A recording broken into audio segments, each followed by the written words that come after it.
인생을 바라보는 두 가지 관점이 있습니다. 하나는 현미경적 관점이고 또 하나는 망원경적 관점입니다. 현미경과 망원경 모두가 다 렌즈를 통해 확대하여 보는 기능을 가지고 있습니다. 그러나 그 결과는 정반대이죠. 현미경은 너무 작아서 우리의 눈으로 볼 수 없는 것을 확대하여 실제보다 더 크게 보는 렌즈입니다. 망원경은 정반대로 너무나 큰 것이지만 거리가 멀어서 볼 수 없는 것을 실제처럼 가깝게 크게 볼 수 있도록 도와주는 것입니다. 저는 이것을 우리의 삶의 감사에 적용해 보면 현미경적 시각으로 보는 것은 불평하는 것입니다. 우리가 불평할 때 작은 문제가 점점 더 커 보이고 때로는 그 문제가 우리의 삶을 압도해 버릴 때가 있습니다. 감사는 망원경과 같습니다. 실제로 우리를 향한 하나님의 크고 놀라우신 사랑과 은혜가 얼마나 크고 놀라우신지 우리는 잘 깨닫지 못합니다. 죄 가운데 있는 우리들은 그 하나님의 놀라우신 능력과 성품을 잘 보지 못합니다. 그러나 우리가 감사할 때 그 하나님의 크신 은혜를 실제로 보게 되며 체험하게 됩니다. 감사는 단순하지만 위대한 능력이 있는 것입니다. 감사는 하나님을 영화롭게 하면서 또한 우리에게 참된 행복을 가져다 주는 것입니다. 하나님께서는 우리가 감사로 충만한 영혼이 되기를 원하십니다. 믿음의 선진들은 감사의 중요성을 깨달아서 추수감사 절기로 지키도록 우리에게 질서를 세워 주었습니다.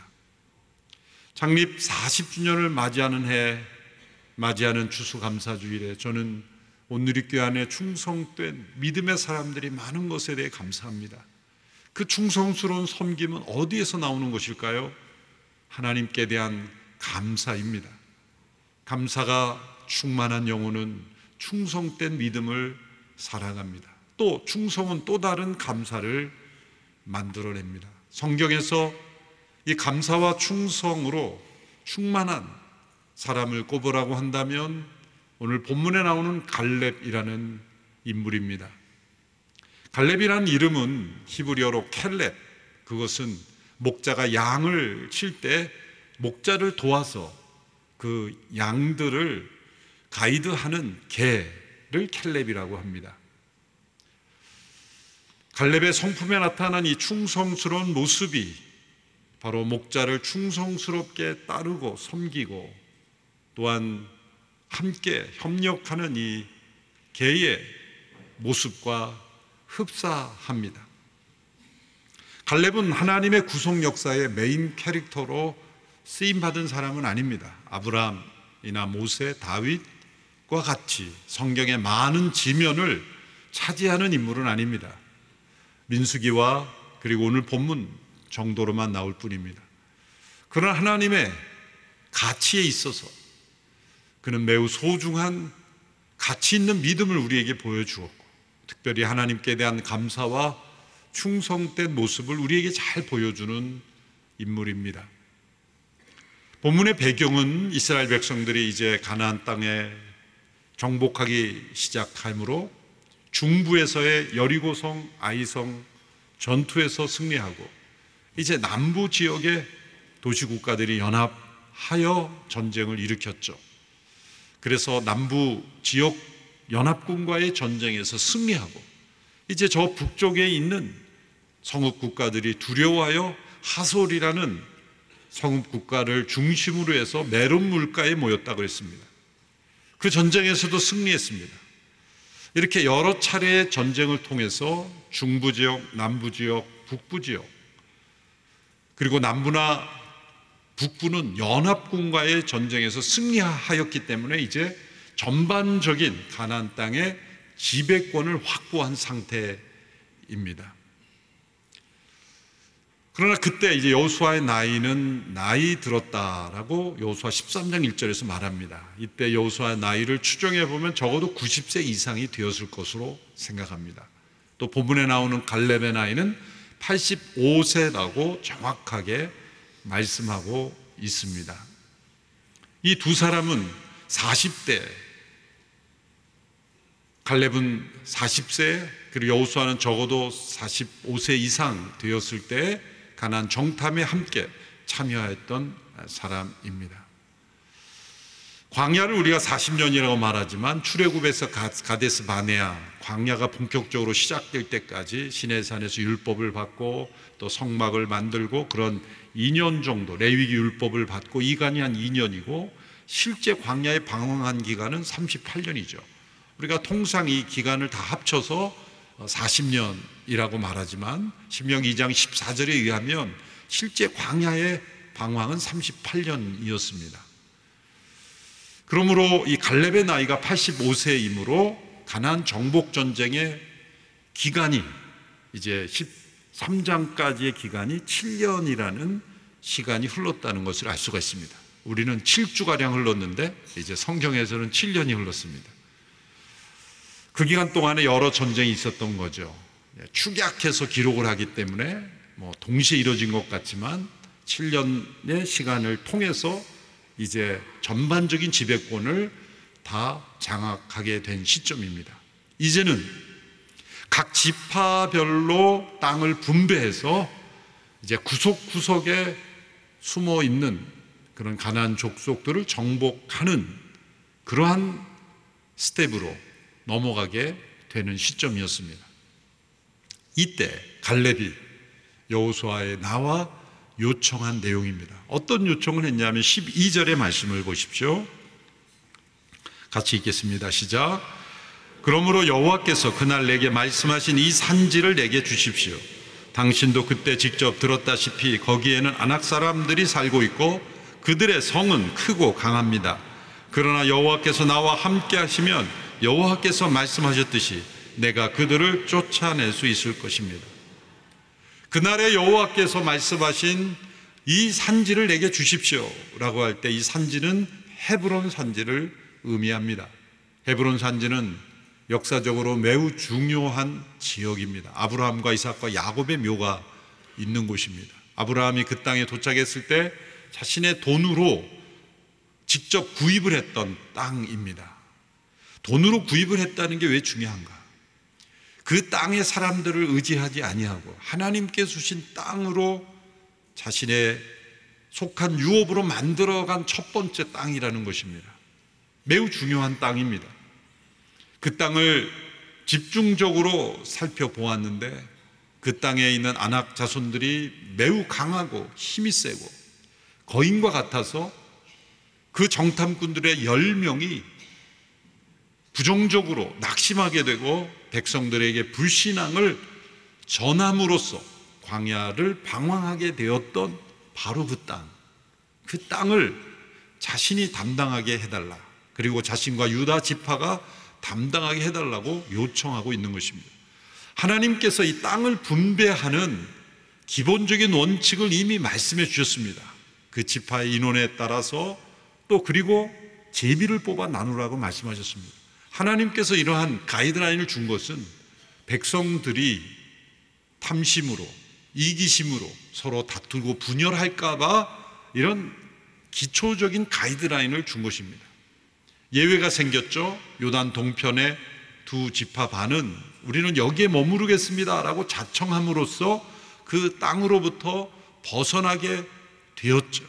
그러나 싸움은 같이 했지만요, 실제적으로는 9지파 반이 남은 것이고 레위 지파는 분깃을 주지 않으므로 실제는 8지파 반이 되는 것입니다.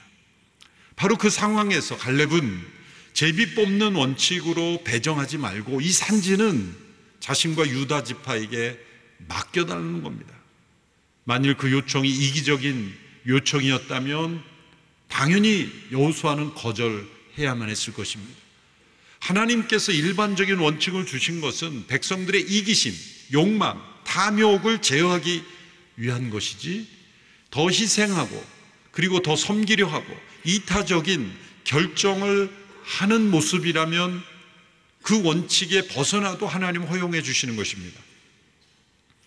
바로 이러한 요청을 갈렙과 유다 지파가 해온 겁니다.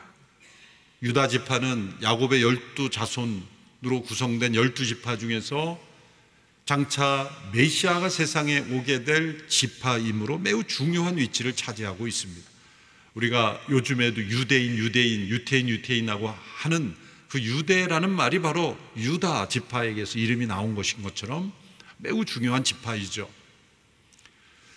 그 지파가 이 산지를 정복할 수 있게 해달라는 겁니다. 구약 성경에서 가장 아름다운 장면 중에 한 장면이 바로 오늘 장면입니다. 여호수아는 이 갈렙의 요청 앞에 매우 감동했을 겁니다. 45년 동안 함께했던 이 갈렙의 신실함과 성실함과 충성스러운 모습, 그 모습이 절정에 도달하는 모습이죠. 그 요청을 하면서 갈렙은 자신의 신앙을 고백합니다. 자신의 마음에 가득한, 자신이 왜 이런 요청을 하는지에 대한 두 가지 마음의 자세를 고백합니다. 첫째는 충성스러운 믿음입니다. 오늘 본문 8절 9절의 말씀을 보십시오. 같이 함께 읽겠습니다. 시작. 그런데 나와 함께 올라갔던 내 형제들은 백성들의 마음을 약하게 했습니다. 그래도 나는 마음을 다해 내 하나님 여호와를 따랐습니다. 그러자 그날 모세가 내게 맹세했습니다. 내가 마음을 다해 내 하나님 여호와를 따랐으므로 내 발로 밟는 땅은 영원히 너와 내 자손의 유산이 될 것이다. 두 번씩이나 마음을 다해 여호와를 따랐다라고 고백합니다. 14절에 또 한 번 나옵니다. 본문에 3번씩이나 마음을 다해 여호와를 따랐습니다. 충성된 믿음입니다. 40세 때 그는 충성스러웠고 지금 85세가 되어도 그는 여전히 충성된 믿음을 보여주고 있습니다. 시간이 흐르면서 한때 젊었을 때 뜨거웠던 믿음이 세월이 흘러갈수록 식어지는 경우가 얼마나 많습니까? 믿음의 생활을 한다고 하면서 때로 교회 생활에 익숙하면서 자신의 고집과 그리고 습관이 더 강해지는 경우도 있습니다. 믿음이 신실하다는 게 무엇일까요? 믿음이 견고하다는 게 무엇일까요? 마음을 다하여 하나님을 따르는 충성된 믿음. 그 누구를 보고 그리고 나를 어떻게 알아주건 그것과 상관없이 마음을 다해 하나님을 따르는 충성된 믿음의 자세가 갈렙에게는 있었던 겁니다. 또 다른 측면에서 갈렙의 고백에서 감사로 충만한 그의 고백을 발견합니다. 본문 10절 11절의 말씀을 보십시오. 같이 읽겠습니다. 시작. 이제 보십시오. 여호와께서 나를 살려주셨습니다. 이스라엘이 광야에서 방황하던 때 여호와께서 모세에게 이 말씀을 하신 지 45년이 됐습니다. 지금 내가 85세가 됐습니다. 모세가 나를 보냈던 때처럼 나는 아직도 강건하고 내가 그때와 마찬가지로 전쟁에 드나드는데 기력이 왕성합니다. 하나님께 대한 감사의 고백입니다. 보십시오. 하나님께서 나를 살려주셨습니다. 내가 나이 85세인데 40대와 동일하게 기력이 왕성합니다. 이것은 내가 건강관리를 잘해서 나는 기력이 왕성하다고 자랑하는 것이 아닙니다. 하나님께서 나를 살려주셨고 하나님께서 내 건강을 지켜주셨고 하나님께서 나를 지금처럼 강건하게 해주셨습니다 라는 고백이죠. 사실 약간은 갈렙의 말 속에는 과장이 분명히 포함되어 있습니다. 왜냐하면 40세 때의 체력과 85세의 체력은 동일할 수 없지 않을까. 혹 80세 이상 된 어르신들이 아니야 나는 동일해 라고 말씀하실 분도 계시다면 죄송합니다. 그럴 분이 있을 수 있습니다. 그러나 대개는 40대와 85세의 체력은 같을 수는 없을 겁니다. 그런데 이 고백이 과장된 고백이라고 말할 수 없는 것은 이 용기와 담대함과 이 믿음은 40세보다도 더 강해졌기 때문에 이런 고백을 하는 것이죠. 대개 연세가 드시면 예전보다는 더 의기가 소침해지고 자신감이 없어지고 그리고 뭔가 용기가 잃어버려지는 게 사람의 본질 아니겠습니까? 그런데 갈렙은 여전히 동일하게 젊은 때와 아니 그 이상으로 강건함을 보여주고 있다는 것입니다. 하나님께 대한 감사, 하나님께서 나를 살려주셨고 지금까지 나를 돌봐주셨고 강건케 해주셨다는 감사, 이 충성된 마음, 하나님을 마음을 다해 따르는 충성과 또 하나님께서 나를 이렇게 건강케 해주셨다는 감사가 합쳐진 것이 바로 오늘 본문의 여호수아에게 나와서 한 이요청으로 귀결되었다는 거죠. 이렇게 감사와 충성으로 충만한 갈렙의 믿음에서 우리가 배울 수 있는 세 가지를 우리는 찾아볼 수 있습니다. 첫째로 다른 사람들의 불신앙에 흔들리지 않는 것입니다. 그는 오늘 본문 7절 8절에서 과거 그가 가나안 정탐꾼으로 참여했을 때 일을 회고하면서 자신이 어떻게 다른 사람들의 불신앙에 흔들리지 않았는지를 고백하고 있습니다. 그는 여호수아와 함께 12명의 정탐꾼으로 선발되어 가나안을 먼저 정탐하였습니다. 신명기 1장을 보면 가나안을 정탐하는 것은 원래 하나님의 아이디어가 아닙니다. 하나님의 뜻은 원래 그 땅에 그냥 들어가는 것입니다. 그런데 백성들이 두려웠습니다. 불안했습니다. 그래서 그 땅을 미리 보기를 원한다고 말했습니다. 하나님께서 허락하셔서 그 땅을 정탐하게 되었죠. 그런데 그 땅을 살펴보라고 하셨습니다. 우리말 성경에서 민수기 13장을 번역할 때 세심하게 살펴보라라는 단어로 번역하였는데 개정 번역에서는 탐지하라라고 군사적인 용어로 번역을 했어요. 히브리 원어에 보면 군사적인 정탐이 아닙니다. 마치 지혜서에서 우리가 지혜를 탐구하고 지식을 탐구하듯이 진리를 탐구하듯이 기존에 분명한 것을 확인하고 발견해가는 그러한 의미의 살펴보는 것입니다. 그래서 12명을 보낸 거죠. 정탐을 하려면 숫자가 적을수록 좋죠.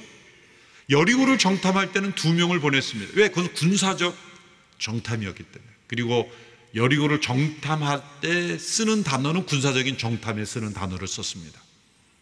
12명을 보내고 그 12명은 그때 여호수아와 갈렙의 나이가 40대였다는 걸 보면 각 지파의 지도자급이었습니다.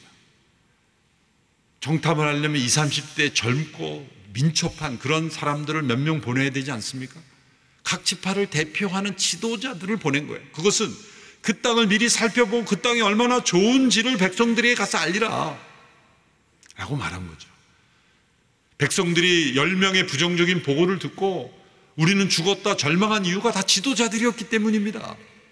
단순한 군사들이 와서 보고한 거로 절망한 게 아니라 자신들이 믿고 따르는 그 족속의 지도자들의 위치에 입에서 불신앙이 터져 나오니까 받아들인 거죠. 그래서 이스라엘 전체가 방황하게 된 것입니다. 바로 그때 여호수아와 갈렙은 불신앙에 흔들리지 않았습니다. 10명이 불신앙을 고백했죠. 우리는 메뚜리와 같은 존재다. 우리는 짓밟힐 것이다. 우리는 그 땅을 얻을 수 없다. 라는 불신앙으로 사람들을 절망하게 하였을 때 갈렙이 나서서 아닙니다. 그 땅은 하나님이 우리에게 주셨습니다. 그들이 우리의 밥입니다. 하나님이 약속하신 선물을 우리가 얻을 수 있습니다 라고 담대하게 믿음으로 맞선 사람은 갈렙입니다. 그 시점에서 민수기 13장에서는 여호수아는 등장하지 않습니다. 어디 있었을까요? 갈렙 옆에 그냥 서 있었죠. 줄을 잘 서는 게 중요한 거예요. 어딘지 모를 때는 믿음의 사람이 옆에 서면 되는 거예요. 어디로 갈지 모를 때는 불신앙과 부정과 절망의 입장에 서는 것보다 믿음과 소망의 입장에 서는 사람 편을 택하십시오. 여호수아가 갈렙 편에 섰겠어요. 그 시점으로 보면 훨씬 더 리더십이 있었던 사람은 갈렙입니다. 여호수아 전체를 통해서 보여 1장에서도 그렇고 여호수아에게 두려워하지 말라, 담대하라 이런 말씀한 건 두려움이 많았다는 거죠. 그러니까 13장에 10명이 강하게 부정적으로 말했을 때 여호수아는 사실 조금 의기소침해서 담대하게 말 못했던 것 같아요. 갈렙이 나섰죠. 그래서 여호수아는 갈렙 편에 선 거죠. 두 사람은 믿음의 편에 섰고 10명이 불신앙의 편에 섰겠어요.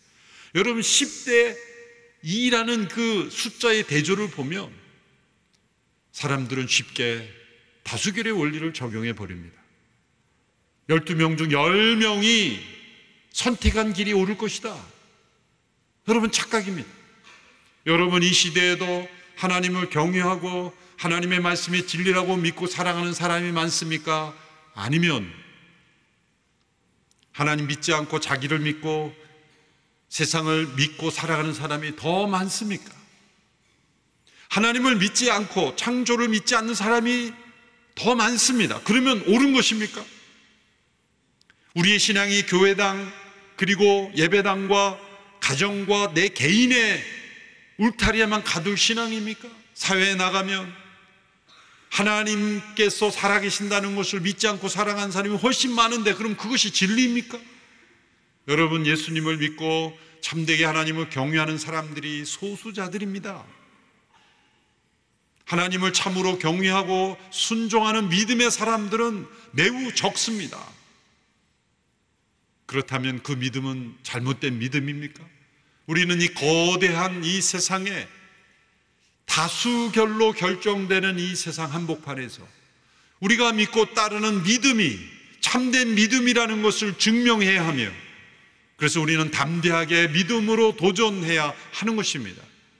그래서 이 충성된 갈렙의 믿음이 오늘 이 시대에 우리에게 필요한 것입니다.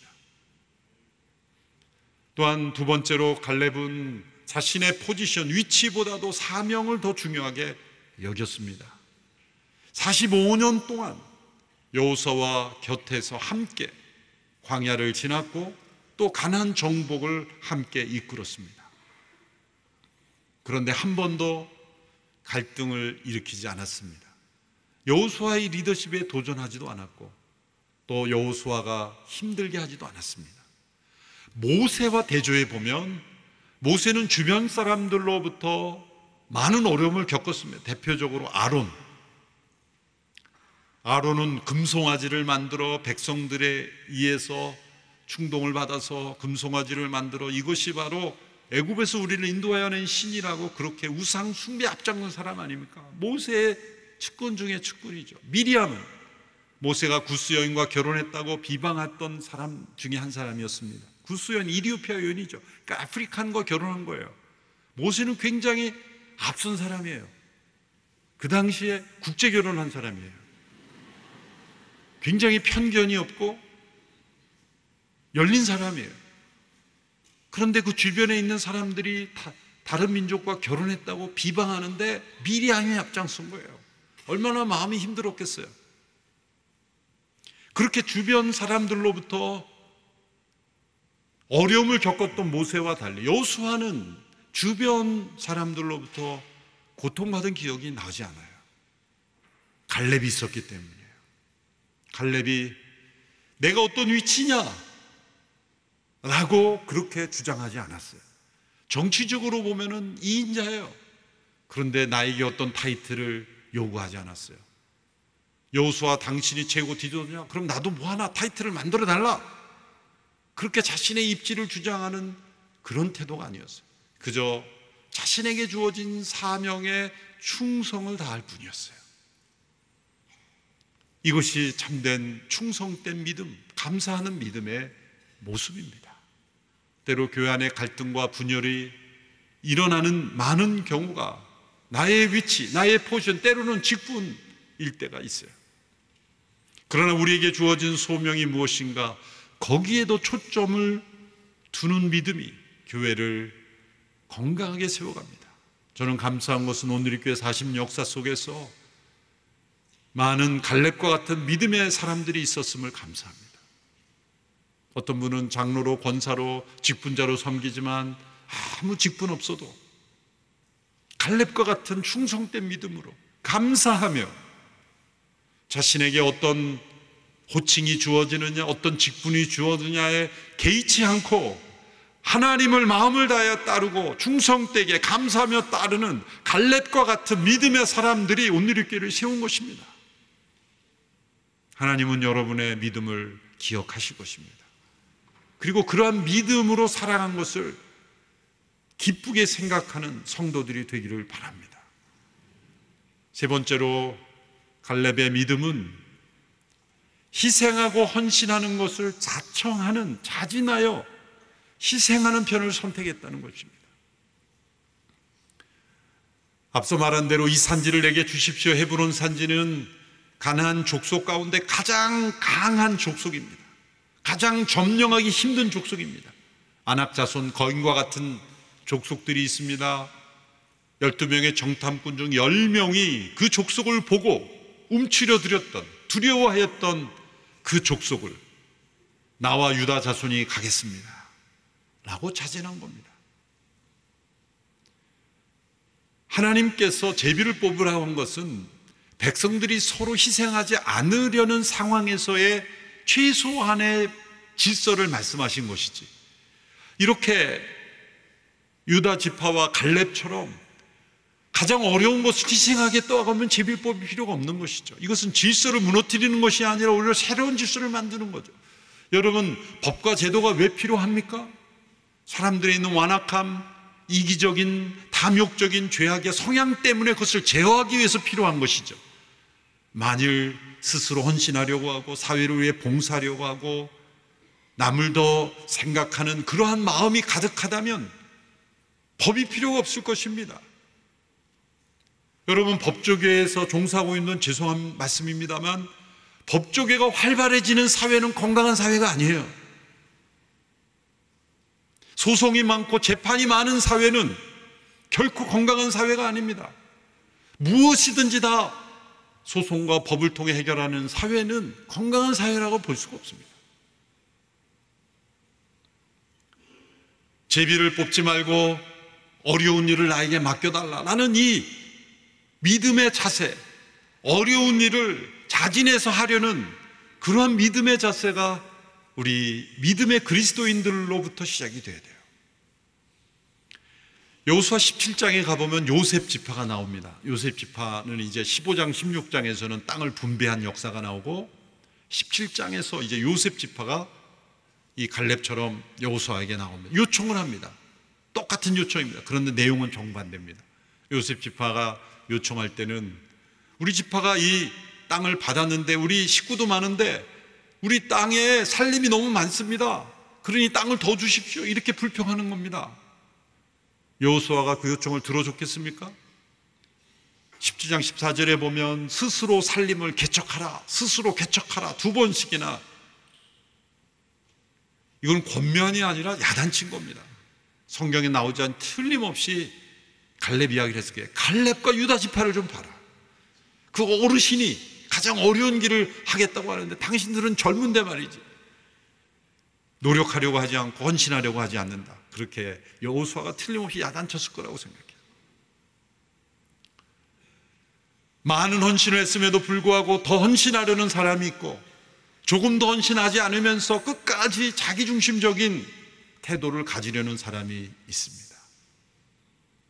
갈렙의 이 충성된 믿음, 하나님 나라의 소중한 가치를 보여주는 거죠. 그 어려운 광야 생활, 출애굽 이후로부터 광야 생활을 거쳤지만 갈렙의 마음속에는 여전히 소망이 있던 겁니다. 이만하면 됐다가 아닙니다. 하나님의 약속을 붙잡고 소망을 가진 자이기 때문에 이런 헌신을 하는 거예요. 여러분, 우리나라가 나라의 주권을 잃어버리고 6.25 전쟁으로 폐허가 되었을 때, 그러나 그때는 우리나라 국민들에게 소망이 있었어요. 제가 어릴 때 마을에서 울려 퍼지는 노래 중에 하나가 잘 살아보세요, 잘 살아보세요, 우리도 한번 잘 살아보세요. 새마을 노래. 기억하는 분들 많으실 거예요. 소망이 있었어요. 그런데 어느 한순간부터 소망을 가지지 않게 됐어요. 그저 그냥 이 상태로 편안하게 살면 됐지 라고 하는 그 모습이 어쩌면 우리 마음속에 충성스러운 믿음에서 후퇴한 것일 수 있습니다. 인도에서 40여 년 사역하다가 자신을 파송한 영국으로 되돌아온 레슬리 뉴비긴이라는 선교사에게 사람들이 가장 많이 질문한 거는 인도에 있다가 영국으로 되돌아와서 힘들어진 것은 무엇입니까? 라는 질문이었다는 거예요. 사람들이 영국에 살다가 인도에 가서 가장 힘든 게 뭡니까? 이렇게 질문할 것 같은데, 역으로 인도에서 40년 살다가 영국에 와서 힘든 건 무엇입니까? 라고 말했을 때 이분의 대답은 희망의 상실입니다. 희망을 찾아보기가 어렵습니다. 제가 인도에서 있을 때는 가난한 지역이었습니다. 그래서 물을 공급하려고, 깨끗한 물을 확보하려고 애썼고, 야간에 학생들을 가르치려고 애썼고, 무엇인가 그 사회를 바꿔보려는 소망을 가지고 했지만, 영국에 돌아와 보니 모든 것이 다 평탄하고 안전한 이 사회 속에 소망을 가지고 도전하는 사람들을 찾아보기가 어려웠다는 거죠. 오늘 대한민국이 그런 모습이 아닌가 생각합니다. 가난은 어느 정도 극복했지만 아직도 힘든 분이 있긴 합니다. 전반적으로는 가난을 극복했지만 부유함을 극복하지 못한 거죠. 소망으로 일으켰지만 소망을 잃어버린 사회가 되어 있지 않습니까? 갈렙과 같이 이렇게 85세가 되었어도 포기하지 않는, 도전하는, 용기 있는, 헌신하는, 희생하는 이런 믿음의 자세, 이것이 오늘 우리에게 회복되어야 할 줄로 믿습니다. 더 멋진 것은 이렇게 희생하여 정복한 헤브론 산지를 갈렙과 유다 지파는 도피성으로 제공합니다. 그리고 레위 지파를 위해서 제공합니다.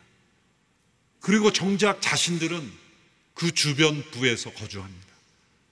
헤브론 산지의 가장 좋은 지역에 어렵고 힘든 어려운 사람들을 위한 도피성, 그리고 레위 자손들을 위해서 제공하고 자신들은 촌락에 흩어져서 삽니다. 그리고 그 헤브론 산지가 결국 다윗 왕국이 세워질 때 유다 왕국의 수도가 됩니다. 다윗이 그 헤브론에서 유다 왕국을 건설하는 중요한 도시가 된 거죠. 하나님께서는 이렇게 감사와 충성으로 헌신하는 자들을 통해 새로운 역사를 일으킵니다. 오늘 이 시대에 갈렙이 필요합니다. 여러 어르신들의 믿음이 필요합니다.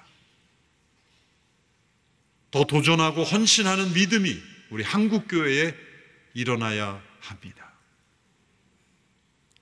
자신의 어떤 포지션과 위치를 생각하는 것이 아니라, 그리고 이 시대의 무신론과 유물론과 공산주의, 사회주의, 수많은 범신론과 이러한 그릇된 사상들, 또한 하나님을 대적하는 거짓된 질서와 흐름들을 단호하게 거부하고 믿음의 사람으로 굳게 서는 하나님의 사람들이 필요합니다. 우리 온누리교회 성도들이 그러한 믿음의 사람들이 다 되기를 축원합니다.